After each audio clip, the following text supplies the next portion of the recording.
Olá a todas e todos. Estamos começando agora a transmissão de uma nova série de debates, a qual nós temos o nome de Diálogo Brasil Popular e Soberano, uma parceria do Sindicato dos Engenheiros do Rio de Janeiro, através do projeto SOS Brasil Soberano, com o projeto Brasil. Nós ainda não conseguimos construir uma nação. E nós queremos construir uma nação soberana, democrática e que supere as desigualdades, ou melhor, que promova a igualdade. Esse, no fundo, é o nosso objetivo central. Por isso, nós vamos fazer esse ciclo longo de debate para que a gente consiga trazer isto, por exemplo, né, essa construção para o debate popular, para que as pessoas, tá certo, entendam o que é isso, para que as pessoas, vamos dizer assim, se apropriem desses termos, do que seria, vamos dizer assim, um Estado, do que seria a construção de um Estado soberano, dono do seu destino, de que seria, por exemplo, vamos dizer, um país igualitário, sem essa desigualdade chocante que nós assistimos. O que seria um país democrático e popular? É isso. Que quem tivesse, de fato, o poder seria a população, e não a bancada da bala, do boi e por aí adiante. Isso nós entendemos que é uma construção, uma longa construção. A construção, é isso, de um Estado democrático, popular e soberano, implica que nós tenhamos como objetivos finais isto: soberania, igualdade e democracia. Talvez, vamos dizer, as insígnias ordem e progresso não caibam mais neste país. Nós não podemos pensar na ordem que permite canudos. Nós não podemos pensar na ordem que permite invasões e chacinas na periferia. Nós não podemos pensar num progresso apenas para alguns. Talvez se nós tivéssemos como insígnias, como consigna, soberania, democracia, igualdade, a gente pudesse começar a construir. Bom, eu só gostaria de dizer que nós estamos iniciando com um debate sobre segurança alimentar e fome por conta do que nós estamos vivendo. Nós, todo mundo percebe e vê que somos um país rico, temos terra, temos água, temos sol, mas estamos atualmente com uma insegurança alimentar que, segundo o IBGE, atinge 40% da população. E com 15% passando fome, literalmente. Isso não é crível, isso não é aceitável. Como que a gente pode ter essa coisa estranha, né? Um país rico, com todos os elementos para poder chegar e ter seu povo bem alimentado, bem nutrido, e o povo passando fome, que também, todos nós vemos, assistimos no dia a dia. Por isso, nós estamos iniciando com esse debate. Agora, é um ciclo de debates que vai longe, vai muito além disso. Vai na tentativa de nós construirmos um projeto de nação. Já falei demais, tá certo? Eu vou deixar agora... o nosso companheiro Jorge Folema entrou aí, foi muito bom, que não vai deixar a Beth sozinha, não é isso? A Beth chegou na hora. Tá certo?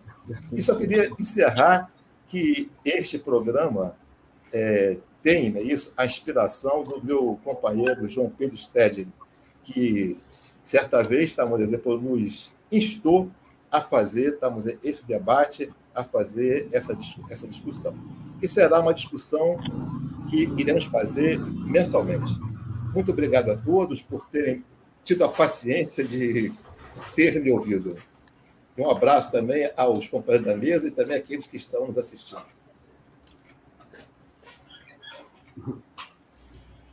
Gente, bom, boa Folena, noite. você chegou na hora de... Boa noite a todos. Desculpe-me, são coisas realmente desses avanços tecnológicos que não são verdadeiro atraso, né? Mentem para a gente dizendo que vão nos dar tecnologia e, na verdade, na hora que nós precisamos, o serviço não é prestado. Mas peço desculpas a todos, mas me faço presente, desejo boa noite à minha companheira Beth, porque eu estaria apresentando mediando, na verdade, esse grande painel, né? Quero dar boa noite também à ministra Tereza Campelo e aos companheiros Márcio Postman e João Pedro Stedner. A Olímpia Ribeiro já me apresentou. Muito obrigado, Olímpio, também por essa oportunidade que o Senjo nos dá de fazer um programa como esse para aprofundar, exatamente como Beth colocou, né? Hoje nós conversando sobre esse programa, né? É um programa que pretende abordar temas fundamentais para a construção de um país soberano e com democracia social, democracia popular. É nessas bases em que nós vamos fazer esse programa. E esse programa conta com os apoios da Frente Brasil Popular. Eu já, meu amor, já, você entra já no roteiro depois do Olímpio. Então tá bom. Para mim estava aqui no roteiro isso, já que foi anunciado os nossos apoiadores. Já. Então agora eu já vou apresentar então a abertura do painel com os nossos convidados, né?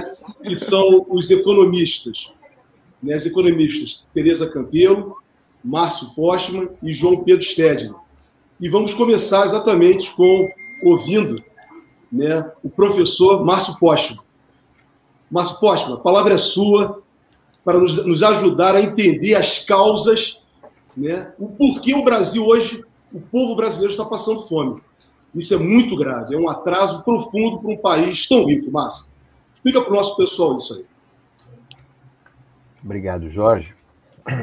Quero parabenizar a iniciativa de trazer o debate sobre a perspectiva de futuro do Brasil. Infelizmente, percebo que nós estamos muito prisioneiros do presentismo, do curto-prazismo, e é fundamental, portanto, que tenhamos condições de abrir uma janela para poder tratarmos, então, do médio e do longo prazo. Então, nesse sentido, muito gratificante essa iniciativa e quero, então, cumprimentar a todos que ajudaram a construir essa jornada de reflexão, na pessoa do presidente do Sindicato dos Engenheiros, o Olímpio. Quero cumprimentar a todos que estão nos acompanhando, né, nesse debate e saudar, certamente, aqui a presença da Tereza e do João Pedro, que são muito mais preparados para tratar do tema da fome, o tema da oferta de alimentos, e coube a mim, então, esse papel inicial de colocar e trabalhar em tão pouco tempo a questão da conjuntura, tentando entender como essa conjuntura nos remete a esse quadro de avanço da pobreza, da miséria, e o aprofundamento da desigualdade que se combina, de alguma forma, com a própria asfixia da democracia brasileira e um quadro mais geral de decrescimento do país. Nós, pelo menos, terminamos o ano passado com a economia cerca de 7% abaixo do que havia sido em 2014. O Brasil, desde 2014, para ser preciso, não apresenta crescimento da renda per capita. Isso é um fato inédito na própria história do capitalismo. Nós nunca tínhamos percorrido um período tão longo em que o capitalismo não cresce, ou seja, não eleva a riqueza nova e praticamente vive da riqueza velha, do estoque de riqueza. É nesse sentido que a interpretação sobre a conjuntura ela se torna muito significativa na medida em que a gente entende a conjuntura não como uma atualização das estruturas econômicas, políticas, culturais e sociais do país, mas, pelo contrário, é como a conjuntura passa a ser uma expressão de um movimento maior, um movimento estrutural. E esse movimento estrutural está relacionado, sobretudo, não é, ao que acontece na infraestrutura do país, que é a sua base econômica. O país perdeu a condição de industrializado. O Brasil não é mais um país industrializado. É um país que tem indústrias, mas que representam, infelizmente, cada vez menos no total do PIB. Portanto, somos um país hoje muito mais voltado aos serviços e com um dinamismo já conhecido há muito tempo, que é o agrarismo, ou, como alguns dizem, né, o neoagrarismo, ou o neoextrativismo. Obviamente, nós estamos falando de um segmento que foi explicado por alguns, durante os governos do PT, como governos que surfaram na onda do ciclo de commodities. E tão logo o ciclo de commodities se encerrou, praticamente se inviabilizou aquele modelo que combinava crescimento econômico, democracia e inclusão social.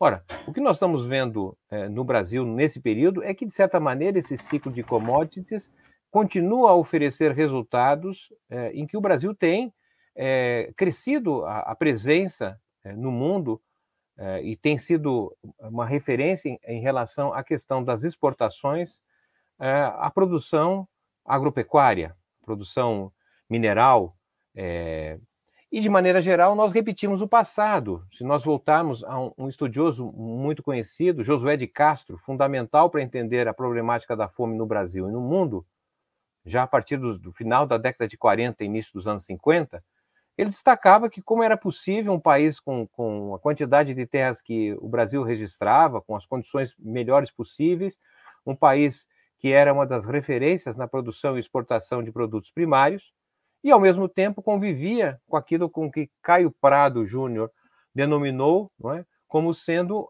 um montante, uma massa sobrante da população, denominada de inorgânicos, né? Uma população raquítica, esfomeada, porque aquele modelo econômico, na verdade, os desconsiderava. E foi muito importante, me parece, a fala do Olímpio inicial, não é? Destacando justamente como, num período como aquele, nós tivemos, então, formas de organização à margem do capitalismo e que resultou de várias experiências do fanatismo religioso e do banditismo social, olhando ali as décadas de 1910, as décadas de 1920 e até mesmo as décadas de 1930, não é? com experiências diversas em várias regiões do país. Bom, o fato é que hoje a realidade que temos, ela, de certa maneira, se associa a essa mesma perspectiva. O Brasil assume essa condição de um dos principais produtores de matérias-primas, de alimentos, não é? Mas o que não significa, evidentemente, que essa produção esteja voltada para o mercado interno, esteja voltada para a sua população. Há indicadores que apontam que o mundo todo gera alguma coisa em torno de 7 quilos de alimentos, que seria mais do que suficiente, 7 quilos por pessoa no mundo, que seria mais do que suficiente para uma alimentação, pelo menos para retirá-la de um quadro de subnutrição. Então, me parece que o problema não é um problema de produção tão somente, mas um problema de distribuição. E é nesse sentido que eu gostaria de avançar um pouquinho, nesse tempo que eu tenho, tentando olhar para o fato que, diante desse quadro ao qual nós estamos submetidos, né, que precisamos, de fato, avançar no que diz respeito à disputa do sentido desta mudança que nós estamos vivendo hoje, quando chamamos a atenção para o fato de que nós não estamos vivendo uma conjuntura que atualiza as estruturas, mas, na verdade, as estruturas que mudam a conjuntura. E as estruturas que estamos falando dizem respeito justamente a uma mudança de época. Não podemos imaginar que o que esperamos que um país pós-pandemia seja, de certa maneira, a volta a algum momento do passado que foi muito bom para o Brasil. É porque nós precisamos reconsiderar que há fatos concretos que apontam para uma mudança espetacular, eu diria. Né? A começar pela questão demográfica brasileira. Né? O Brasil, no século XIX, quando se compara a população do ano de 1900 com o ano de 1800, a população brasileira subiu 5 vezes, ela foi multiplicada por 5 vezes. A população brasileira no século XX, ela cresceu 10 vezes. população do ano 2000, comparado com a população de 1900, foi multiplicada por 10 vezes.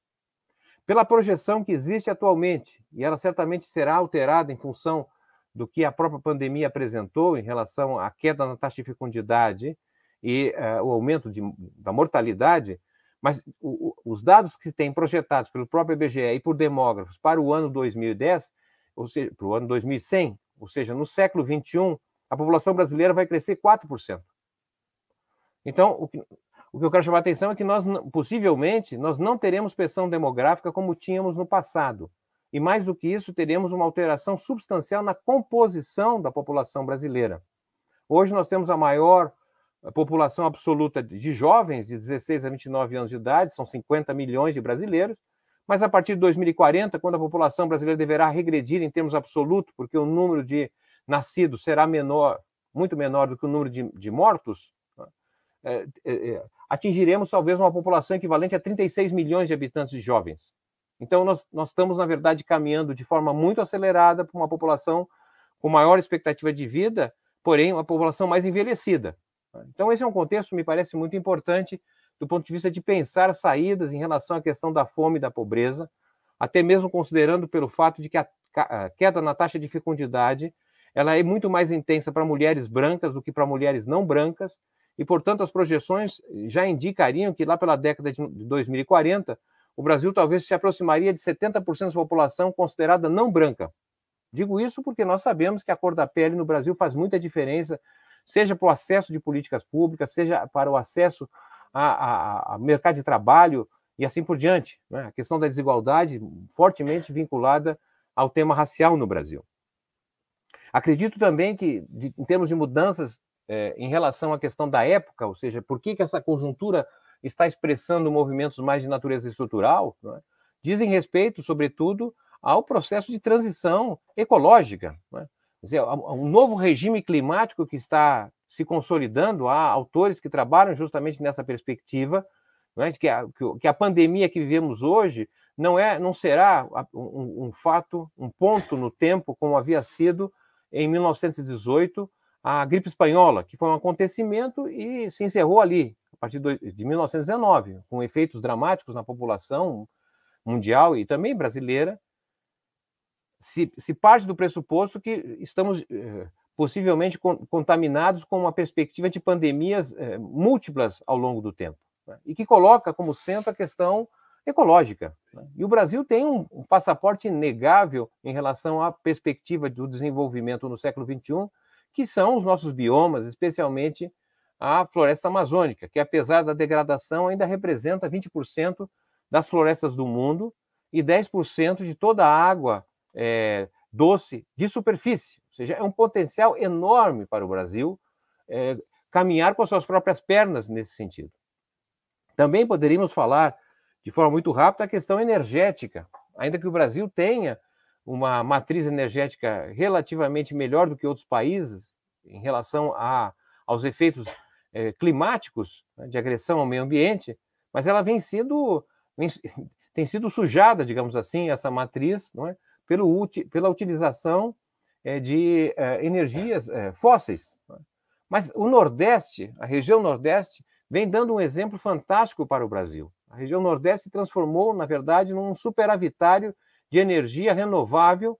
É a principal região do Brasil em termos de produção de energia eólica e solar. Então, uma experiência muito exitosa que mostra que o Brasil poderia ter perfeitamente um programa habitacional que tivesse como uma cobertura do teto das habitações novas e também as antigas, em termos de células fotoelétricas, que nos permitiria, portanto, ganhar e tornar grande parte das nossas residências não devedoras, pagadoras de energia, mas também credoras. Então, eu diria assim, também uma oportunidade muito interessante de se considerar, olhando a perspectiva do Brasil para os próximos anos, né? E, por fim, a questão me parece central nesse sentido, que é o processo de digitalização da economia, né? Digitalização da agricultura. Isso não é nem um tema da qual conheço, apenas um curioso, mas se fala cada vez mais, né, da agricultura holandesa, por exemplo, que é uma agricultura de precisão, que permite produzir com altíssima produtividade, com uma redução muito grande de custos, de agrotóxicos, que se trata basicamente de um acompanhamento e monitoramento quase que individual de cada planta, através de algoritmos, enfim. Essa digitalização, ela, de certa maneira, aponta não para a questão da desindustrialização que vivemos, mas possivelmente a superindustrialização dos serviços.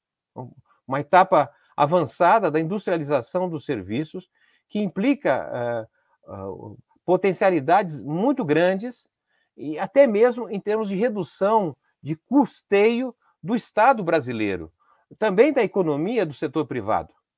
É possível, com a digitalização, haver uma redução bem intensa do ponto de vista do orçamento, do gasto, da despesa pública.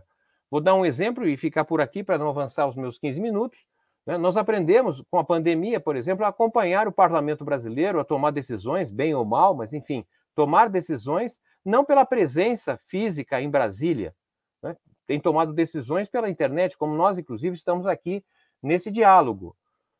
Bem, será que, após a pandemia, nós deveremos voltar à mesma circunstância de termos os parlamentares em Brasília praticamente todas as semanas, indo e voltando, com o custeio de ficarem residindo? Ora, o parlamento chinês, por exemplo, ele se reúne 3 vezes por ano. E não significa que ele não tenha atividades diárias do seu cotidiano que se faz pela internet.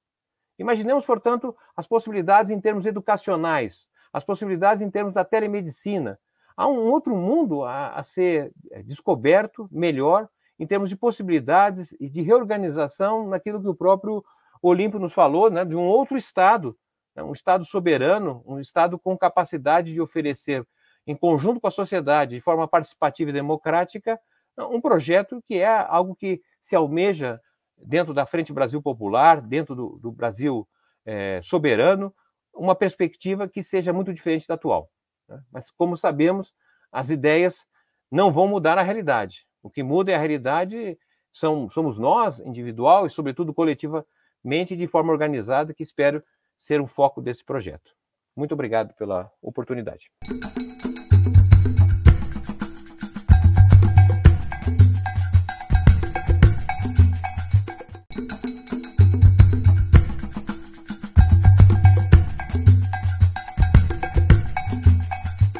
Mas eu queria imediatamente passar a palavra para Tereza Campelo, que também é economista e já foi ex-ministra do governo Dilma Rousseff, ministra do Desenvolvimento Social e Combate à Fome no governo da presidenta Dilma Rousseff. Então, para você dividir conosco, que eu já enunciei no começo, como que foi possível, como é possível ainda, se é possível, quando será possível, que a gente tire o Brasil do mapa da fome. Obrigado, Beth. Boa noite a todas aí que nos assistem, a todos. Uma alegria estar aqui com vocês, ainda mais inaugurando essa iniciativa tão meritória, mais um programa organizado aí pelo Projeto Brasil Popular, mas ainda na companhia do Márcio Postman, do João Pedro Stedley, nos aproveitando aqui da popularidade do João Pedro, né? Porque estar com ele num programa é certeza que nós vamos ter uma audiência no Brasil todo, certo? Hoje eu já estava vendo bombando em todos os grupos de Zap. E aí, Beth, eu vou falar um pouco sobre essa questão de como saímos do mapa da fome, talvez projetando um pouco para frente, mas queria assim, aproveitar a audiência e perguntar se também não seria interessante, em algum momento, falar um pouco sobre essa questão do fim do Bolsa Família e do Auxílio Brasil. Então, deixo aqui para vocês, porque eu acho que esse é um tema assim, muito estratégico, talvez não valesse a pena a gente perder. Mas nós estamos vivendo hoje, de novo, uma situação não só dramática, né, do Brasil de volta ao mapa da fome, e a fome, hoje, ela é um debate geral, né? Não é um debate como acontecia, né? O Márcio já falou de Josué de Castro. Josué de Castro falava assim, a fome é um mito, ninguém gosta de falar da fome, ninguém gosta de dizer que o Brasil vive na fome, então tinha aquela história de esconder a fome, e na época de Josué, de fato, a fome ela era muito localizada, né? Principalmente no Nordeste, no interior, então ficava aquele mito. Hoje, o que a gente vê é a grande imprensa também tratando da fome, as elites tratando da fome, e eu acho que para a gente organizar nosso debate, eu acho que a gente tem que enfrentar 3 grandes questões colocadas, né, pela grande imprensa, pelas elites, ao discutir a fome, que são absolutamente equivocadas.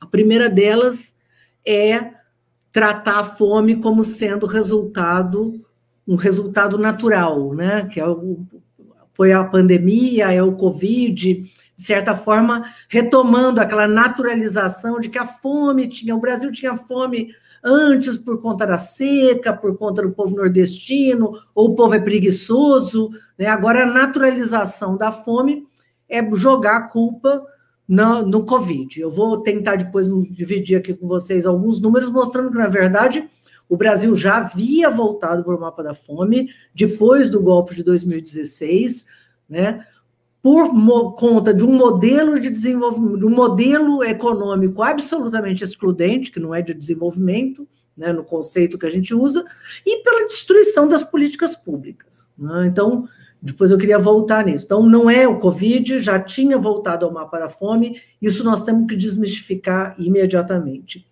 A segunda grande questão colocada pela imprensa é fazer esse chamamento para a filantropia, né, para que as pessoas, né, para a solidariedade. Felizmente, a gente está tendo solidariedade, e, em geral, solidariedade entre os iguais, né? Eu acho que o MST está dando um exemplo fantástico, né, mostrando que é possível, sim, dividir, que é possível garantir solidariedade. Agora, não está substituindo o Estado, ao contrário, garante nas suas ações de solidariedade o debate de que ele não vai substituir o Estado e de que não é possível combater a fome, a pobreza e a desigualdade sem políticas públicas. Portanto, não podemos fazer um apelo à filantropia, como faz a grande imprensa, as elites, aí distribuindo migalhas, né? E desresponsabilizar o Estado e desresponsabilizá-lo, inclusive, da culpa da situação que nós estamos vivendo hoje. Porque a gente podia estar vivendo uma crise, a gente podia estar vivendo uma crise grave sem estar vivendo um quadro de fome. Quer dizer, a Covid, é óbvio que a pandemia, ela traz um desafio enorme para o conjunto dos países. Agora, a fome, a pobreza, ela não é resultado natural da pandemia. Ela, na verdade, é resultado da completa ausência da intervenção do Estado para defender seu povo, para defender a soberania e a segurança alimentar e garantir políticas públicas. A terceira grande questão, que de certa forma fica escondida, e que eu acho que é um debate muito interessante, porque eu acho que ele evidencia, né, a perversidade do modelo que está em curso no Brasil, é que a gente, ao mesmo tempo, muitas vezes no mesmo noticiário, você fala a fome, a tragédia, a pobreza, o desemprego e o PIB do agro bombando, né? Então, você tem o agro bombando, as exportações no Brasil bombando, mostrando que o Brasil é capaz de produzir e, ao mesmo tempo, conviver com a fome. Então, isso eu acho que nós temos que usar permanentemente como elementos do debate para explicitar as contradições desse modelo né, econômico no Brasil, que é um modelo onde o social, o ambiental e o econômico são completamente desgarrados, né, e onde a gente consegue viver essa tragédia, ao mesmo tempo exportar arroz, se aproveitar do Brasil, né, como aconteceu, né, exporta arroz, se aproveita do câmbio, se aproveita da falta de arroz no mercado internacional e, ao mesmo tempo, falta arroz no país, o preço do arroz cresce violentamente, o arroz que é um produto que é estratégico para a alimentação saudável no Brasil, de certa forma, organiza o prato do brasileiro, né? É o arroz com feijão, com a verdura, com o legume, é isso que organiza, né, esse padrão alimentar brasileiro tão importante. né? O preço do arroz não é resultado, né, de uma situação de crise da pandemia, é resultado da ausência completa de ação do Estado brasileiro, que não protegeu o mercado interno, que não organizou estoques e que não criou mecanismos para evitar que a gente tivesse essa situação de exportação de um produto fundamental. Então, assim, eu acho que na narrativa que nos organiza na agenda de segurança alimentar, a gente tem que enfrentar essas três questões, porque hoje todo mundo fala de fome, né? Seja esquerda, seja de direita, mas o debate é um debate completamente diferenciado. Então tá, vou tentar mostrar só 2 slides, porque eu acho que é importante para a gente entender um pouco o que aconteceu. Esse material, ele tem, na verdade, a escala brasileira de segurança e insegurança alimentar. Olha só, em 2004, quando o presidente Lula assumiu, e que a fome era um problema central, tanto é que estava no centro da agenda política de construção do nosso programa de governo, a gente tinha 35% dos brasileiros em situação de insegurança alimentar. Aqui não é só fome, né? Em torno de 9% em fome, 12%, 9,5%, 12% comiam muito mal ou não comiam o suficiente no dia, mas se a gente somar toda a insegurança alimentar, eram 35% dos brasileiros. Caiu para 30% em 2009, continuou caindo em 2013, e dentro do nosso governo foi a última vez que essa escala brasileira foi apurada pelo IBGE. Na minha avaliação, se a gente tivesse olhado 2014 e 2015, 2014 foi o ano que a gente saiu do mapa da fome, essa curva teria continuado a cair. Até porque em 2015, apesar de ter voltado à pobreza, as políticas de segurança alimentar tinham continuado. Então, provavelmente, a gente continuava numa situação geral de segurança alimentar, né, caía ainda em segurança alimentar, e a segurança alimentar teria subido para mais de 80% da população. Quando saiu a pesquisa de orçamento familiar em 2017, 2018, olha só a situação. A gente já estava em 2017, 2018, com 36,7% dos brasileiros em situação de insegurança alimentar. Pior do que quando o presidente Lula assumiu, né? Por quê? Exatamente por conta do aumento da pobreza, o aumento do desemprego, o desmonte da legislação trabalhista, a quantidade de pessoas que, mesmo trabalhando, estavam na informalidade ganhando menos, e o desmonte das políticas públicas, seja com a emenda constitucional, o fim dos ministérios que cuidavam da agricultura familiar, da própria agenda de segurança alimentar, e aí vem a pandemia. Então, assim, o Brasil já tinha voltado para o mapa da fome no governo Temer em 2017, final de 2017.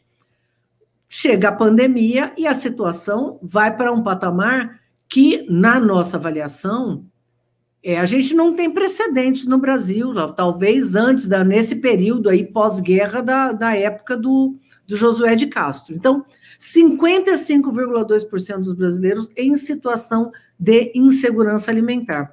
Rapidinho, não vou mostrar esse slide aqui para não perder tempo, mas assim, segundo a FAO, por que o Brasil, que é a pergunta que você me fez, né, por que o Brasil conseguiu sair do mapa da fome? Né? A FAO levanta 5 grandes questões. A primeira é explicitar e priorizar o combate à fome, à pobreza e às desigualdades como estratégia central do governo, o oposto do que esse governo faz. Né? E aí, quando a gente fala prioridade política não é só blá, blá, blá, né, gente? É botar dinheiro no orçamento. Bom, a segunda grande questão é aumentar a renda da população, né? Porque o Brasil tinha condições de alimentar seu povo, tinha alimento suficiente para o seu povo e, no entanto, o povo não tinha acesso a esses alimentos. Considerando aí que talvez a gente tivesse que aumentar a produção não só de soja e de milho, né, mas essa produção que é a produção dessa comida de verdade que é produzida aí pela nossa agricultura familiar e campesina. Mas faltava renda para a população acessar esses alimentos. Como que a gente aumentou a renda da população? Tem gente que acha que foi o Bolsa Família, não foi, tá, gente? O Bolsa Família deve ser uns 14% disso. O central, geração de empregos de qualidade, aumento do salário mínimo, construção de um conjunto de políticas, dentre elas, óbvio, Bolsa Família, mas outras políticas de assistência social, né, um conjunto aí, a construção de políticas, né, de acesso à alimentação fora de casa. Eu destaco aqui o Programa Nacional de Alimentação Escolar, mas vale um conjunto de outras políticas, né, de acesso a alimentos fora de casa, o fortalecimento da agricultura familiar e camponesa, né, não só com crédito, assistência técnica, o programa de aquisição de alimentos, programa de cisternas, né, programas que estavam sendo organizados, como o próprio programa, o Bolsa Verde, o Banco de Sementes, né, que a gente vinha fazendo, tudo isso foi destruído.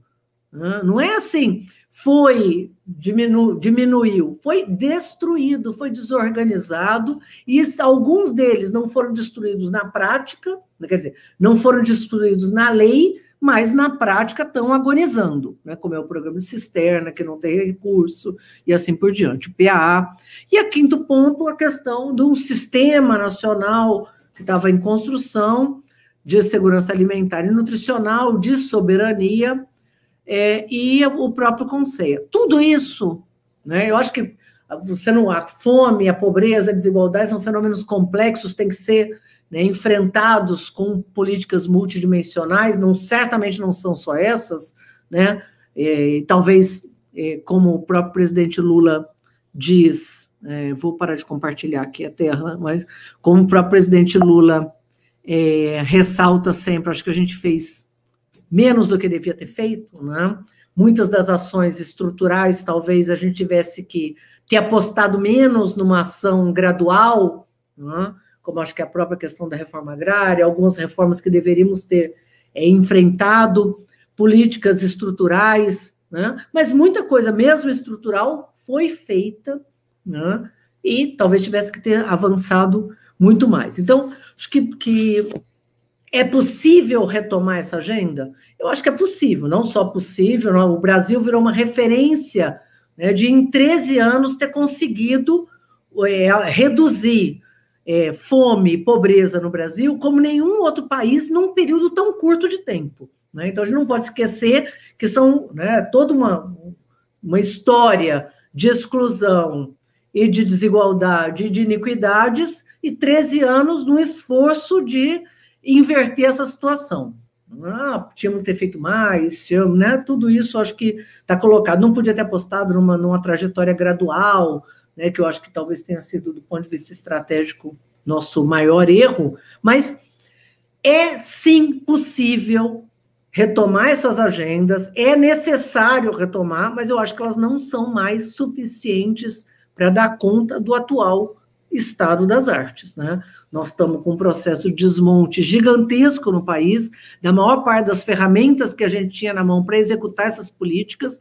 Nós estamos numa situação muito mais grave do que a gente estava em 2003, portanto, eu acho que não basta somente olhar para 2003 e dizer, vamos sim refazer essas políticas, né, reconstruir o Estado. Eu acho que temos que avançar para os desafios que estão colocados para o Brasil de hoje, que não é mais o Brasil de 2003, né? Então, eu acho que tem uma outra questão que é fundamental discutir, que a gente, de certa forma, eu acho que a gente vinha chegando no limite de executar políticas com o nosso orçamento, né? Ou seja, distribuir renda via gasto público.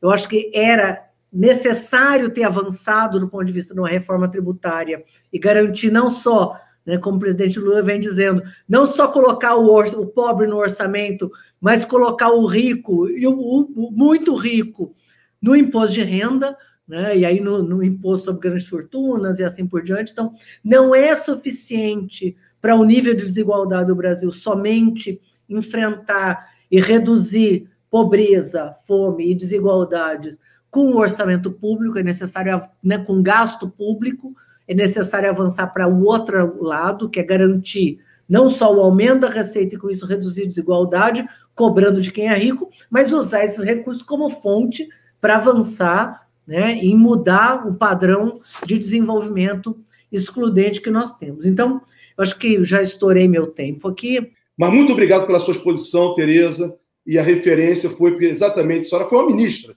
e é uma ministra, vai carregar sempre esse cargo e de forma respeitosa no que eu a trato, e com muito carinho também. Agora, nós vamos dar prosseguimento. Como a Tereza fez diversas referências ao presidente Lula, eu também queria fazer mais uma para nós passarmos para o nosso próximo convidado. O presidente Lula costuma dizer que o brasileiro é danado. Luta todo dia para sobreviver. É um lutador diário. E assim nós fazemos. Nós lutamos e estamos resistindo. Mas a resistência, por si só, e a análise dos problemas também não vai nos ajudar. A nossa proposta aqui é projetar o futuro. E para projetar o futuro, nós vamos contar com o João Pedro Stedley, que saiu aqui da tela agora, está voltando. Vamos contar com o João. O João é coordenador do Movimento dos Trabalhadores Rurais Sem Terra, do MST, é economista, e vai poder nos ajudar exatamente, a projetar. Nós temos que ter uma proposta para o futuro, para um novo Estado, um Estado que nós queremos refundar com bases populares e democráticas. É isso que nós queremos. João, explica para a gente aí como fazer isso. Bem, então aqui, sobre o tema da fome, da agricultura, nós criamos um enunciado que essa parte do programa nós estamos chamando soberania alimentar. Ou seja, é desenvolver ideias que garantam de fato para o povo que ele vai ter alimento saudável, em abundância, a preço acessível, todo ano, toda a vida. Isso que é soberania alimentar. Você não depender nem de importação, nem de exportações. Tá? Nós dividimos em 3 grandes tópicos. O primeiro é a produção dos alimentos. O segundo é o consumo. E o terceiro é a defesa da natureza. Sobre o tópico da produção, Márcio e Tereza já deram também comentários, e eu só vou citá-los, até porque é um longo debate, né? Então, para produzir alimentos o ano inteiro, a vida inteira, o que nós precisamos compreender é que os modelos do capital, que é o latifúndio improdutivo, e o agronegócio, não resolvem o problema da soberania alimentar. Portanto, qualquer governo popular tem que enfrentar aqueles 2 modelos do capital e defender, então, o modelo da agricultura familiar, da soberania alimentar, que começa com a distribuição justa da terra para quem nela quer trabalhar, ou seja, enfrentar o latifúndio, tá? Mas avança para a produção de alimentos saudáveis. Não é mais possível produzir com agrotóxico, que depois vai gerar câncer. E a forma de produzir alimentos saudáveis é a adoção da agroecologia, como uma concepção de produção agrícola. E evidentemente, que para adotar a agroecologia e enfrentar o agrotóxico e o agronegócio, é preciso políticas públicas que difundam, que façam o fomento, que protejam a agroecologia. Não pode ser mais um negócio marginal, de bicho grilo. Ah, tem experiência aqui e acolá. E é possível aplicar a agroecologia em qualquer tamanho de terra. Também, nessa área da produção, nós temos que tomar em conta a culinária do povo. A burguesia trata o povo como senzala. Vamos dar mandioca, feijão e arroz. Ainda que sejam nutritivos, mas a culinária da nossa cultura é fantástica. Na época aí da Tereza, que a Conab aplicava o PA, a Conab chegou a comprar 367 tipos diferentes de alimentos que os camponeses produziam e entregavam direto para o consumidor, através de vários mecanismos. Então, olha a riqueza da nossa culinária. Então, para alimentar o nosso povo, nós temos que produzir os 367. Por que vão produzir só feijão, arroz e mandioca? Ah, isso é pauta da senzala. Ou será que os ricos só comem isso? nós temos que implementar a agroindústria cooperativada, porque é necessário algum tipo de beneficiamento para transportar os alimentos. E nós não podemos ficar à mercê de uma Nestlé, de uma Lactalis, de uma Parmalat, por exemplo, no caso do leite. Em cada município nós podemos ter uma indústria de laticínios sob a forma de cooperativa, onde os camponeses vão se apropriar do valor agregado e onde nós vamos reduzir o preço final para o consumo. Nós vamos ter que desenhar um programa que a produção de alimentos esteja o mais próxima possível da cidade. É um absurdo o que se faz no Brasil. Sai o tomate da CEAGESP e vai para Belém. Sai o leite de Rondônia e a Nestlé traz aqui para São Paulo. Também, nessa linha da produção, nós temos que, nisso a Tereza já comentou, adequar as políticas públicas, porque é fundamental que o Estado se envolva. E tem duas políticas públicas que a experiência do governo Lula e Dilma nos deixou como um legado positivo, que é o PA e o PENAI. Eu vejo por aí que às vezes cito muito o PRONAF. O PRONAF não ajuda a produzir alimentos. O PRONAF serve para a agroindústria financiar os integrados. Tanto é que 70% do PRONAF é aqui, São Paulo para baixo.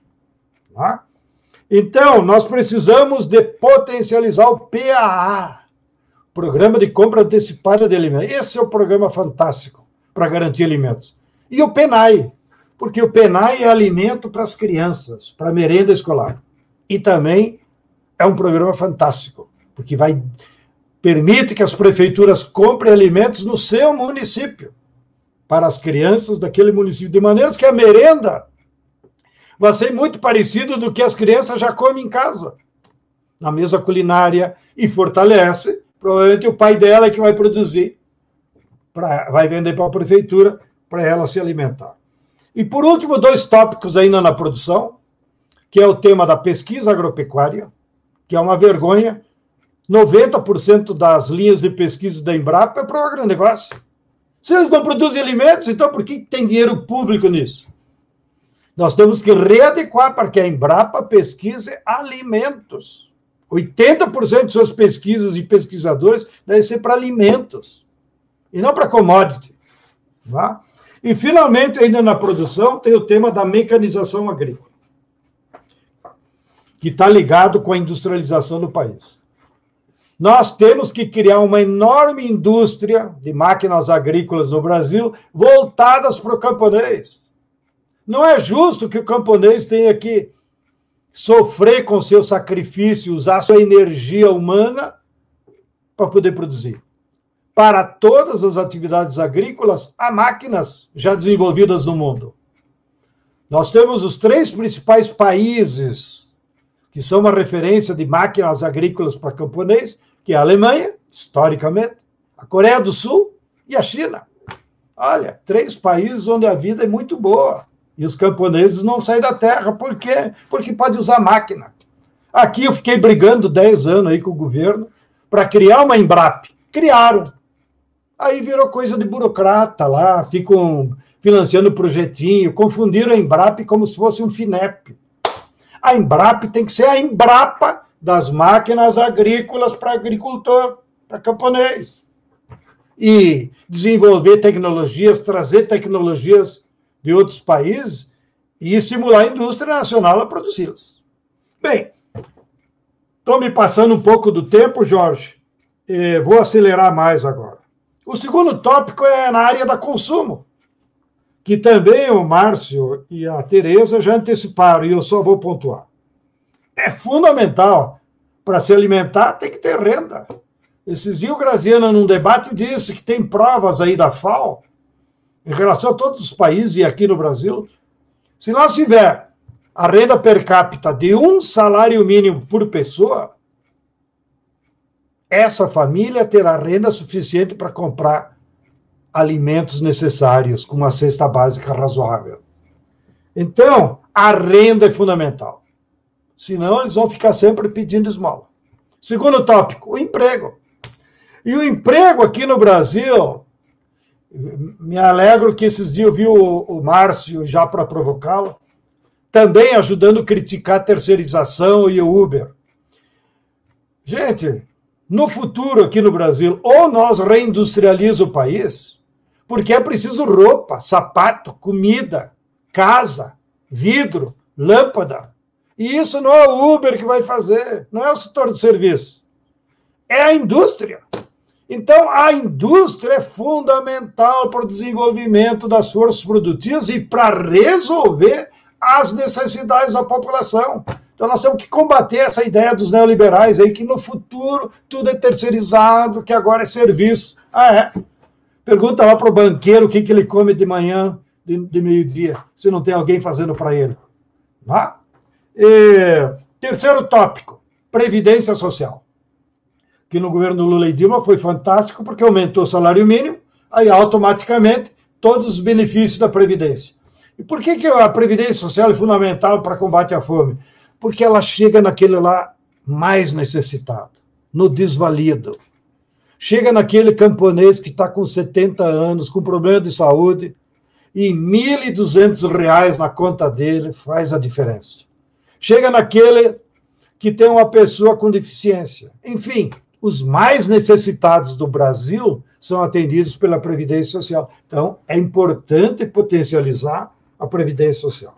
Quarto tópico é a educação. A educação tem tudo a ver com o consumo e o combate à fome. Porque tu, pela educação, vai formar mais agrônomos, mais técnicos agrícolas, mais extensionistas, mais educadores do campo, mas também vai educar a população. Porque o Graziano vive repetindo que hoje, em termos de saúde pública, tão grave quanto a fome é a obesidade, que atinge os pobres. Rico se cuida, faz ginástica, vai na academia. Agora, obesos são os pobres. Por quê? Porque são descuidados? Não é porque só tem dinheiro para comprar massa e açúcar e aquelas porcarias que vendem nas periferias. Por último, agora sim, 2, 3 minutos, o terceiro tópico que envolve a soberania alimentar é a defesa da natureza. E aqui a esquerda estava em dívida, porque nós da esquerda nunca tínhamos analisado holisticamente, como nos lembra Leonardo Boff, o que significa você produzir na agricultura em equilíbrio com a natureza. Nós era influenciado meio por uma visão economicista ortodoxa da própria esquerda europeia, que o desenvolvimento econômico bastava produzir e crescer o PIB. Agora nós estamos se dando conta que a defesa da natureza é parte da solução, é parte da necessidade de uma vida boa. E eu fiquei muito contente, já faço um elogio público aqui, quando o Postman, que coordenou o programa do Haddad, incorporou no programa do Haddad toda esse viés da defesa da natureza, como algo que percorria todas as atividades da sociedade, e não como algo pontual. Então, aqui na natureza, defesa da natureza, que compete sobretudo quem mora no interior, é uma condição para nós se salvar, para ter vida boa, para não alterar as mudanças climáticas, para não faltar água, para acabar com a seca. Não? Então, para proteger a natureza, nós vamos ter que desmatamento zero. Não precisa mais derrubar nenhuma árvore para produzir alimentos e desenvolver o país. Esse ano, por conta desse governo insano, nós exportamos 500 mil toneladas até agora de madeira, em tora. Para onde foi? Estados Unidos e Europa. Então, também, nós devemos falar para os nossos amigos europeus e americanos, parem de importar. Agora, num governo popular, nós vamos proibir de exportar madeira, que pelo menos aí tu combate esses lumpens que atuam na Amazônia. A defesa da água, que é fundamental, eu acho que nos últimos anos, até com a ajuda agora do Papa Francisco, com a sua Laudato Si, e da ONU, a água foi incorporada como parte do direito à alimentação. Que a água antes a gente não considerava. E a água é tão importante quanto feijão, arroz, como qualquer outra energia que nós vamos botar para dentro. E quem que vai defender a água? A população orientada pelo Estado. Assim como nós temos que reflorestar muitas áreas, plantar árvores nativas, plantar árvores frutíferas, E nós temos que ter um controle rigoroso sobre esses crimes ambientais que a mineração vem fazendo em todo o país. Não se pode admitir isso que está acontecendo. 20 mil garimpeiros invadiram as áreas indígenas da Amazônia para tirar ouro e diamante. Não dá para admitir. E aí usam mercúrio, usam armas, levam as enfermidades. E são crimes que um projeto de país tem que combater. Bom, me passei um pouco do tempo, mas por amizade aí, o Jorge não quis me chamar a atenção e abusei da democracia de ter o tempo melhor dividido. Agradeço a atenção. Câmbio!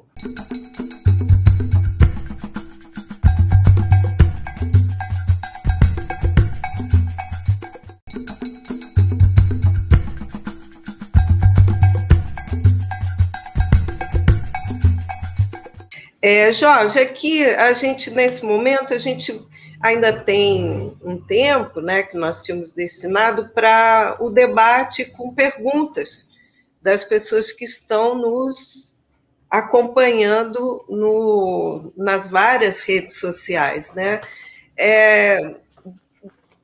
Duas já chegaram aqui, mas uma eu acho que o João Pedro que fala assim, como que a reforma agrária ela pode ajudar no projeto de soberania alimentar, que eu acho que meio que o João Pedro Norma Serra fez. Como a reforma agrária pode ser vital na segurança alimentar. E veio pelo YouTube até do MST, Brum Tilbuzi. Ele diz assim, toda soberania interessa muito a praticamente todo o povo, principalmente alimentar, aí ele pergunta, por que temos dificuldade de ter um grande projeto social envolvendo o terceiro setor e o setor empresarial? Eu vou botar essa pergunta para o João Pedro, mas também vocês, Márcio e Tereza, se sintam à vontade para responder. Eu acho melhor eles dois comentarem, porque está relacionado com a ideia de futuro. Que tipo de projeto, que forças vão se envolver num novo projeto? E eu, no final, dou um arremate aí da reforma agrária. Qual é a natureza da reforma agrária hoje? Câmbio. Pronto, já dirigiu o programa. Tereza, Márcio quer falar? Podemos começar com as senhoras. Márcio, não provoca, não. Qual é a provocação? Você não. A Tereza eu aceitei. Você não. Eu queria aproveitar, Márcio, já que você colocou aí, também queria fazer uma provocação. Falar também um pouquinho aí com você, Tereza e Márcio, né, exatamente diante dessa pergunta. O Márcio tem sempre colocado, Tereza, na sua fala, na sua experiência no governo, né, pela sua exposição, parece que ficou claro também. Márcio tem colocado que o Brasil tem se tornado um grande fazendão. E Tereza falou, olha, não adianta a gente exportar arroz, ser exportador de alimentos. Né? Nós temos que atender às necessidades, criar emprego, foi o que nós fizemos, criar emprego de qualidade. Então, como colocar isso aí também, né, diante dessa pergunta, porque eu acho que ela tem uma relação, né, esse fazendão que o Brasil se transformou de Temer e de Bolsonaro. Eu acho que o desenho do modelo de desenvolvimento, pegando eu não sei se eu entendi muito bem essa pergunta aí sobre envolvendo o terceiro setor e o setor empresarial, mas eu acho que o modelo de desenvolvimento no Brasil, né, alguns países talvez não tenham a oportunidade que o Brasil tem, né, de ter um mercado interno tão grande, de ter 215 milhões de brasileiros, de ir aumentando a renda da população, né, garantindo um modelo que seja um modelo que distribua renda, a gente poder dinamizar a economia aqui dentro mesmo e fazer isso, né, produzindo, né, não só alimentos, né, primários, mas garantindo a industrialização do país, como o João Pedro também colocou, a própria acesso a alimentos. Né? Então, você tem um conjunto de coisas que a gente podia estar fazendo no Brasil que juntasse essas três grandes questões. Como distribuir renda, como com isso dinamizar nosso mercado interno e como fazer isso propondo um modelo de desenvolvimento que seja sustentável também do ponto de vista ambiental. Nós estamos frente a oportunidades impressionantes, né, com a própria com as próprias alternativas de produção de energia sustentável, de novos modelos de garantia de acesso à informação, que isso é uma fronteira enorme que o Brasil tem aberta e que a gente tem que apostar, um modelo de desenvolvimento que inclua, um modelo de desenvolvimento que respeite a natureza, um modelo de desenvolvimento que garanta que a gente possa... nós estamos ficando para trás. Não é só estar virando um fazendão, gente. O que o Brasil produz? Minério e um fazendão, quer dizer, é tudo primário. Nós estamos retrocedendo na história. Então, nós temos que enfrentar isso e enfrentar com modelos que sejam sustentáveis. Obrigado, Tereza. Vou esclarecer bastante aí. Ô, Márcio, também queria agregar, além dessa questão do fazendão, da desindustrialização, que tem a ver com a fome. Ano passado, na campanha eleitoral para as prefeituras, os prefeitos, você trouxe diversas orientações, né, de incentivar trabalhos locais, jardinagem, né, cuidar das pessoas, das comunidades. Eu me lembro disso, inclusive, em um programa que nós fizemos no Soberania em Debate. Nesse lance, né, foi colocado aqui a questão das feiras, que a Tereza falou que não existe mais feira.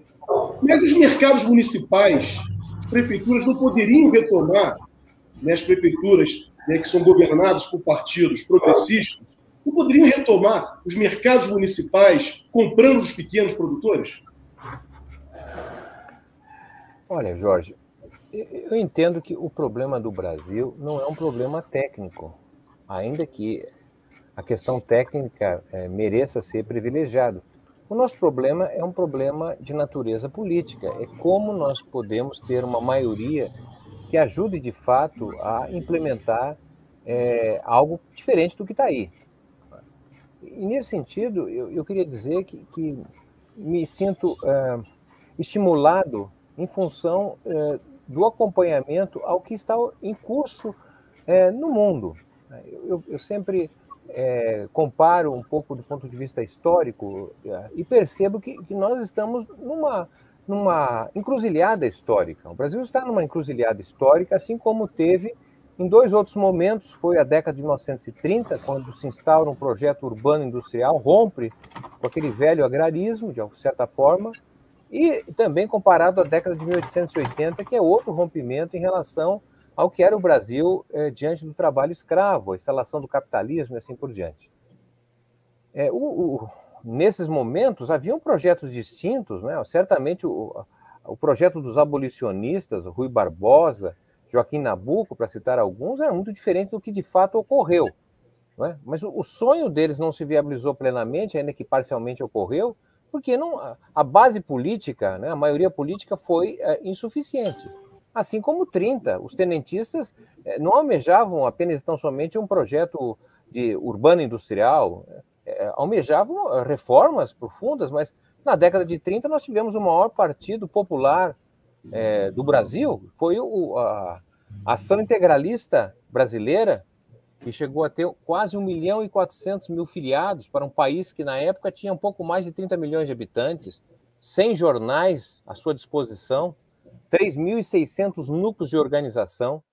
Não é? Tinha o Partido Nazista, na década de 30, que era o segundo maior partido depois da Alemanha. Tinha o Partido Comunista, ou seja, um país polarizado, e a correlação de forças ela é determinante para decidir o que tipo de possibilidades técnicas se podem, de fato, ser adotadas. Bom, então, em relação ao que nós estamos vendo hoje, né, eu vejo assim com bastante estímulo, não é? Reconhecer que nós estamos diante da maior mudança histórica dos últimos 250 anos. Ou seja, nós estamos assistindo o deslocamento do centro dinâmico do Ocidente para o Oriente. Isso não é um acontecimento qualquer. Não é? Há sinais crescentes da decadência dos Estados Unidos. E isso significa dizer que o Brasil está diante de uma oportunidade histórica. Quando o presidente Lula assumiu lá em 2003, não existia isso, tá certo? Existia a força do Norte, o poder dos Estados Unidos, e de forma muito inteligente, o Brasil foi, de certa maneira, construindo pontes para viabilizar a expansão do Sul global, construir várias iniciativas que deram um protagonismo inegável ao Brasil, até mesmo a construção dos próprios BRICS. Infelizmente, pelo que aconteceu do golpe político no Brasil, em 2016, o Brasil se ausentou da cena internacional. Os BRICS hoje são basicamente a China, a Índia e a Rússia. A África do Sul também sofreu um trauma como nós sofremos, mas o mundo está sobre outro patamar. Há escolhas a fazer. Tá certo? O Brasil pode até, se quiser, fazer um programa junto com os Estados Unidos, pode fazer um programa soberano com o conjunto dos países latino-americanos, pode fazer um cabo muito forte com a China, a Índia e a Rússia. Nós estamos diante de uma década que vai desaparecer o dólar como moeda. Nós estamos diante de novos sistemas monetários, que é a criptomoeda. Né? Estamos diante de uma transformação muito intensa do ponto de vista da reorganização do mundo a partir das rotas da seda. Esses são temas que, infelizmente, não são muito tratados no Brasil. Né? Nós estamos ainda com uma visão muito eurocêntrica, né? Sempre olhando os Estados Unidos e a Europa, que passam a ser cada vez mais peças de museu pela decadência que oferecem. Ou seja, nós estamos voltando ao que fora o mundo até o final do século XVII, XVIII, que era basicamente um mundo onde a modernidade se encontrava na Eurásia. Nós pertencemos a um país, a alguma região, não é, que de certa maneira não viveu esse período. Somos produtos das grandes navegações, aí do protagonismo europeu. Essa é a questão fundamental. Para onde nós vamos? O Brasil, que chegou a ser a 6ª economia do mundo, hoje está na 12ª posição, não é? Se aliou com os Estados Unidos do golpe para cá, numa posição equivalente à que a China havia feito na década de 1930. Em 1930, Getúlio Vargas, não é? Dizem que não houve revolução, mas as 3 ações que ele tomou de imediato ao assumir o governo, não é? Foi, em primeiro lugar, se afastar do padrão libra-esterlina. Ele abriu um campo para negociação com o dólar naquela época e também com o marco alemão. Imaginemos hoje um governo abrir mão do dólar e fazer articulações com a moeda chinesa, com a moeda russa, com a moeda indiana. Há novas oportunidades. O Getúlio, lá em 1930, estatizou o comércio externo. Um comércio externo que era praticado fundamentalmente pelo agro daquela época. Imaginemos o que seria isso no Brasil nos dias de hoje. Esse enorme excedente de dólares que esse setor produz ser compartilhado no financiamento de uma série de políticas. O Getúlio também fez auditoria da dívida. E mais de 10% dos títulos não apareceram. Ou seja, são questões que estavam colocadas, tá certo, no momento chave da história mundial. Isso, de certa maneira, volta à tona. Há espaços, há folgas, eu diria assim, para um país como o Brasil. A Argentina não se distanciou da libra esterlina e perdeu o passo da história, que a Argentina era considerada a 6ª economia mais importante nos anos 20, e ficou colado à Inglaterra, decadência inglesa, nos anos 30 e 40, e perdeu o bonde da história. O Brasil está perdendo o bonde da história, não é por vontade própria, por falta de uma maioria política. Essa questão da construção da maioria política é importante. E, nesse sentido, precisamos ter muito presente que estamos diante de novos sujeitos sociais. Tá certo? Uma classe trabalhadora hoje de um novo tipo, que requer novas formas de organização. Ou seja, a estrutura que nós temos de representação de interesse está muito longe de representar essa massa sobrante que está aí. Né? Então, tem um espaço de construção, mas esse espaço de construção é relativamente mais fácil do que fora para os tenentistas na década de 30, para que fora dos abolicionistas na década de 1880. E, por fim, me parece que tem um fato novo. Nós estamos diante de uma espécie de reinvenção da política. A política, durante o ciclo da Nova República, foi uma política de gestão do capitalismo. Tá certo? Não foi uma política de transformação do capitalismo. Tanto é, se nós pegarmos no início dos anos de 1980, não é? Aquele programa que foi feito pelos progressistas do MDB, chamado Esperança e Mudança, ele dizia ali claramente, olha, para sair da ditadura da democracia, tem que fazer reformas de uma certa ligação com as chamadas reformas de base 64. Precisa fazer uma reforma agrária, precisa fazer uma reforma bancária, precisa fazer uma reforma profunda na educação, precisa fazer uma reforma tributária. Rico tem que pagar imposto, tem que fazer, não é, a reforma eleitoral. Não é possível um país com não sei quantos partidos que não representam nada. Por que não fizeram isso? Porque não se queria? É porque, no fundo, a ascensão do ciclo político da Nova República, tá certo? Como dizia certos militares, não é? Foi a ascensão dos que foram vencidos. porque nós fomos derrotados em 1984. Nós perdemos a defesa das eleições diretas. O PT nem foi, mas os partidos principais, naquela época, o PT só tinha, acho que 6 deputados, se não falha a memória, foram no colégio eleitoral. E só se ganhou no colégio eleitoral porque houve um racha da direita. Tá certo? Porque o PDS não concordou com o Paulo Maluf como candidato e saiu e fundou o PFL e foi com o PMDB. Foram esses votos que ajudaram. E tanto é que nós tivemos, na verdade, 2 presidentes da República do ciclo político, são presidentes que eram líderes da arena. Tá certo? O Sarney, eu estou apenas descrevendo, o Sarney e o Collor eram homens da ditadura. Então foi um ciclo político com muitas limitações para serem feitas reformas profundas. Tá certo? Me parece que, com o golpe, na verdade, o ciclo político se encerrou. O ciclo político da República. Abriu um campo novo. Tá certo? E esse campo novo vai nos colocar diante de questões estruturais. Ou se faz mudanças substanciais, isso vai exigir muita luta, vai exigir a construção de uma maioria. Se não tiver maioria, não tem condições de fazer, evidentemente. Tá certo? Mas me parece um cenário novo, né? Um cenário alvissareiro para o nosso campo. Porque é possível que os sonhos, na verdade, não deixem de ser sonhos para se tornar realidade, se houver, de fato, uma compreensão de que o país vive um momento histórico singular. A direita sabe disso, né? E justamente por saber disso, ela aposta na tristeza, na depressão, porque um povo triste não luta por seus direitos. E é isso que nós precisamos combater, e me parece que essa é a expectativa de um programa com essa natureza. Obrigado.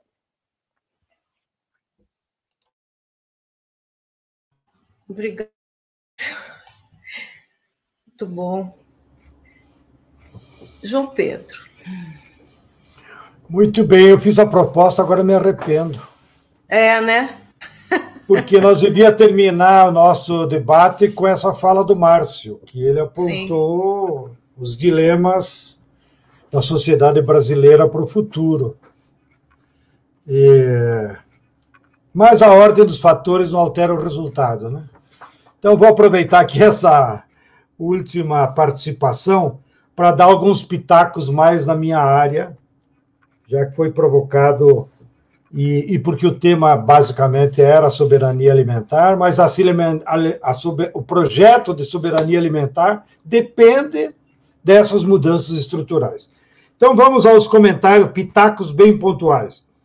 Eu entendo que a maioria dos que estão nos acompanhando são militantes, formadores de opinião, que moram na cidade, então vira e mexe tem essa preocupação. Bom, e como é que eu compro aqui? Como é que... E eu quero dialogar com esse tema. Eu acho que no futuro, evidentemente que para garantir uma renda e uma alimentação boa, vai ter um cartão ainda para os mais necessitados, e que esse cartão vai permitir ele ir lá na feira. Não? Assim como eu acho que a internet, como desenvolvimento das forças produtivas, vai nos ajudar a vender numa rede nacional os produtos agroecológicos, para sair do nicho de uma pequena feira, um pequeno armazém. Então, a internet vai permitir isso, né? Com essa rede de distribuição. Assim como nós vamos ter que estimular as urbanas. A nível mundial, segundo a FAO, já 16% dos alimentos vêm de hortas urbanas. Cuba enfrentou a fome depois da crise da queda do Muro de Berlim, organizando hortas urbanas. E estão lá até hoje, né? Sem produto importado, sem fertilizante. Né? Nós mesmos agora vamos fazer uma doação de sementes de hortaliças para eles. Então, notem, o ambiente urbano tem tudo a ver também com novas medidas inovadoras de ajudar a combater a fome. Assim como me soma a Tereza, até como uma espécie de indignação, né? Nós vamos ter que usar a educação para educar as crianças contra os superprocessados. E o Estado vai ter que ter algum controle, não vamos ter que proibir propaganda de refrigerante. Não é possível, entendeu? Proibir Coca-Cola, Pepsi-Cola e essas pequenas drogas que vão viciando as nossas crianças. Vocês imaginem se, em vez disso, a gente estimulasse o consumo de suco natural, tá? E entregar no PENAE aquele suco concentrado. É outra mentalidade. Quero aqui me exibir um pouco, porque tive o privilégio de, pela via campesina e pelo movimento, ir diversas vezes à China, nos nossos intercâmbios aí. E eu vi lá na China, nas escolas, eles têm pelo menos 2, 3 que eu visitei, aleatória, né? As crianças ganhavam de merenda um saquinho, tipo fosse a nossa saquinho de batata frita, né, na fila lá da merenda. Eu até fiquei meio assustado. Será que estão dando batata fria? Aí interessei, abriram, me deram também para mim. O que tem dentro do saquinho? Não é batata frita, é frutas e verduras dessecadas. E as crianças comem como se fosse aquela batata frita, mas na verdade são frutas de todo tipo, então é um misto, né? E que mantém o mesmo valor nutritivo, mas estão secas. Tá? Então, olha que maravilha se nós pudéssemos adotar essa mesma tecnologia. E eles disseram que fazem isso, inclusive, para poupar energia elétrica. Porque depois que você concentra as frutas e as verduras secas, tu não tem desperdício, né? E não precisa guardar em geladeira. Então, guarda no saquinho e depois entrega para as crianças. Bom, agora vamos para o projeto mais amplo. Como eu procurei descrever aí nas medidas da soberania alimentar, deu para notar que essa reforma agrária popular, ela não é mais aquela reforma camponesa, terra para quem nela trabalha, que permeou durante todo o século XX em toda a América Latina, influenciada pela Revolução Mexicana, pelas ideias do Emiliano Zapata. Agora não basta a terra, nem para sair da pobreza, nem para combater a fome. É preciso um conjunto de medidas. Então, quando nós falamos em reforma agrária, agora nós agregamos uma reforma agrária popular. Porque aquele conjunto de medidas que mudou o paradigma, agora é para produzir alimentos, agora tem que adotar agroecologia, agora tem que ter mecanização agrícola, agora tem que ter agroindústria cooperativada. Esse conjunto é que representa uma reforma agrária popular, porque ela interessa a todo o povo, e não apenas aos camponeses, para resolver o seu problema de pobreza e de falta de terra. Porém, agora, dialogando com o Márcio e com a Tereza, esse projeto ideal de reforma agrária, de soberania alimentar, ele não se viabiliza sozinho. Não é um problema do campo e nem dos camponeses. Ele só vai se viabilizar dentro de um projeto de nação, dentro de um projeto popular para o país. Tá? Que também estou de acordo com o Márcio, nós estamos vivendo um período histórico fantástico. Por quê? Porque o capitalismo está em crise, o modo de produção, de organizar a sociedade está em crise. Olhem, com toda essa situação de desemprego, nós temos 67 milhões de trabalhadores que não estão produzindo. Olha, essa a burguesia insana, jogou eles na sarjeta. É um enorme potencial de força, de energia humana renovadora, que eles não querem nem explorar. Aí eu vi as denúncias esses dias nos jornais. Aquele 1% mais rico tem depositado em paraísos fiscais 450 bilhões de dólares, que mandaram para lá sem pagar imposto. Olha que burguesia insana. E os que têm dinheiro aqui em real têm aplicado em ações e no mercado especulativo financeiro 1 trilhão e 800 bilhões. Ou seja, é uma burguesia que não quer produzir, não pensa o país, não pensa as necessidades do povo. Então não dá para contar com eles. Nós temos que contar com a classe trabalhadora. Tá? E esse é o momento importante, porque não há mais perspectivas de saídas capitalistas. Nós temos que pensar mudanças estruturais, ou seja, na forma de organizar a sociedade para produzir as suas necessidades. E concluo dizendo, para essas mudanças, me somo também ao que o Márcio falou, nós não temos ilusões com alianças aqui e acolá. Claro que o Lula, para se candidatar, vai ter que fazer aliança com um monte de gente, com um monte de partido. Mas essas alianças são da liturgia do teatro hipócrita da democracia burguesa. As mudanças reais vão depender da capacidade do povo se mobilizar e lutar. Então, a nossa tarefa, e é isso que o Projeto Popular se propõe, é levar esse debate para as massas, para que ela conceba e entenda o que está em jogo no país e a necessidade de mudanças estruturais, e que lutem por elas. E eu acredito que os próximos 2 anos, 2022 e 2023, vão ser anos riquíssimos de debate político, de projeto, de mobilização do povo, que vai recolocar o Brasil nos trilhos para a construção, que é uma maratona, né, de uma sociedade mais igualitária e mais justa. Tenho dito, ide em paz e que o Senhor vos acompanhe, para terminar de novo com uma mística. E vamos, eu acho que com essas palavras proféticas do Stedley, eu acho que nós encerramos com chave de ouro o nosso debate, um debate alentador, um debate com proposições, um debate com visão de futuro e que vai requerer de todos nós muita organização, muita resistência e muita segurança nos passos que daremos nos próximos anos. Não é, Jorge? Vamos encerrando com chave de ouro por aqui, e esperamos todos. Eu estou muito feliz de estar participando desse projeto, eu acho que é um projeto ambicioso, mas, ao mesmo tempo, fundamental nesse momento de infusão de ânimo, esperança, com propostas concretas para o futuro. Agradecemos imensamente você, Tereza, Márcio, Stedley, por essas contribuições. Obrigado, tchau. Obrigado, Tereza. Obrigado, Márcio. Obrigado, João. E todos que nos assistiram.